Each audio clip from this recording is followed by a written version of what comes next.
everyone, it's handyman time again. Hope everybody had a good holiday first off.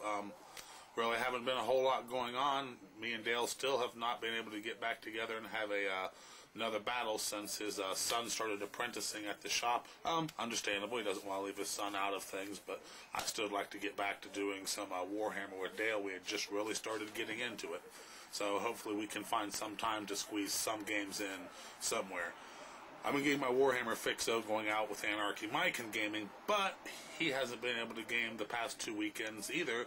His wife had an appendicitis and went into the hospital, and while she was in there, they found some other complications, something about clot in her lungs and stuff, so he hasn't been able to game. So I really haven't got to do anything, but I haven't been able to work on many items of painting because I have been addicted to Fallout 3. If any of you guys have not checked this out yet, it's definitely worth checking out, looking at, playing. You know, someone that's got it, borrow it. It is a very cool game. It's a post-apocalyptic survival game. It's basically an RPG shooter combined. It's first and third person perspective. You can use one of the trigger controls on the back, left or right, and it changes you from first person or from behind and actually a third person view. I'm playing the Xbox version. I guess there is also a PC version out. So I've played all of the Fallouts, including the Brotherhood of Steel. They were all real good, but this one is phenomenal. It's very addictive, very addictive. It's an open-ended game. You can go anywhere at any time. So, but I did pick up something new. I have started a new project. I got pretty far on Fallout 3, so I can take a break from it, I think, without losing the interest of the game. But what I've started working on is I went out and got a Thunderfire cannon. Let's see if I can get a real good. That's a good shot of it. I think it looks pretty cool. I saw it in a book a while back that Dale had before it was actually released, and we both thought it was a creation that someone had made, like a bits that someone had put together. But you know, later on we saw it in a new codec and all that. So it's a pretty cool little cannon. Stats on it are a little odd, but I still think it looks cool. Comes with its own Tech Marine. I'm working on that here. Let me show you what little bit I've done. Okay, guys, here we go. This is what I've got accomplished so far, which isn't much. I've got most things primed. Let's get some focus in here. Got most items primed. I did a couple test paints just to see how the paint was going to hold to the metal, because I do not like working with metal models, and unfortunately this thing is a complete metal model. Every single piece is metal. Luckily though, now that I found this, well, I should give Dale credit for it, Bootleg Dale, this let me see if I can get it to focus here. This fast dry super glue accelerant, it works great with metal, what little bit I've had lately, so I'm hoping I'll have much better luck on this metal model than I have before. If anyone's got any tips or pointers for painting metal models, I'll definitely take any tips. Here's a little bit of test run on some paint I did. I'm going to go ahead and paint my gears different colors. On the box it showed them just almost everything being bolt gun metal. I don't like just painting everything one color. I'm a multicolor person. I like it to be colorful. But I thought it would be cool if the gears were different colors, you know, just two different types of gears. My stuff's always bright, so it makes mine almost look like it's brand new off the assembly line. It hasn't been in battle yet, but it's cool. Each to his own, I guess. I painted this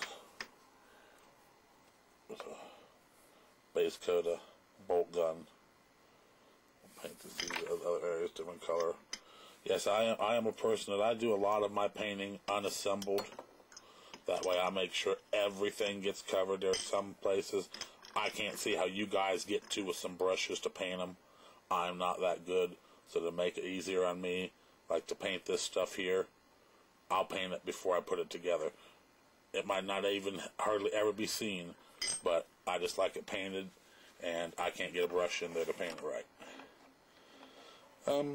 See my tools here again. Thank for Dale. Those are hand-me-downs. When he got his new ones, I got his old ones. Speaking of bootleg Dale, if no one has checked out his videos on the drop pod he is doing for me, check them out.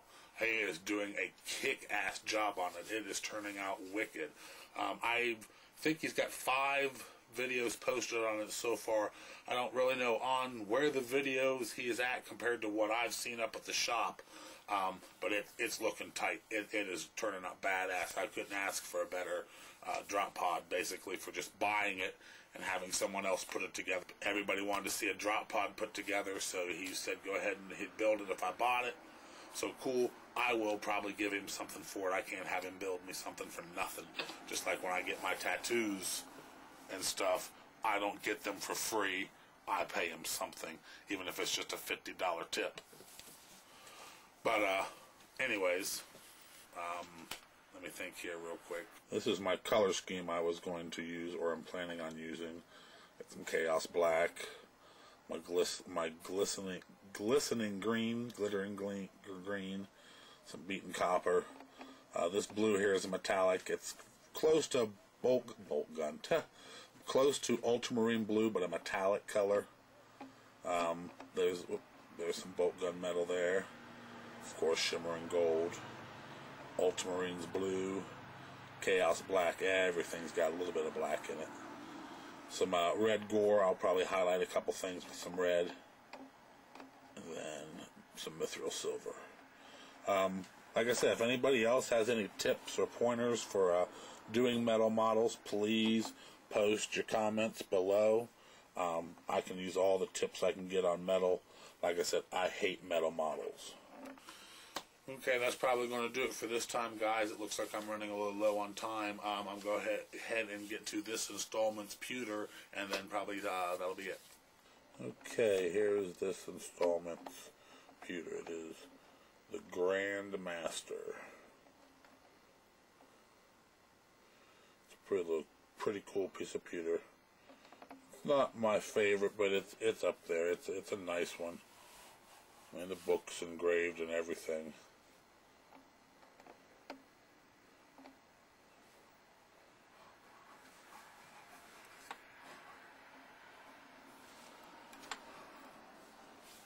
It's highlighted with a couple pieces of 14 karat gold, which is one of the things I think makes it odd. I really don't know if I like the gold on the pewter or not.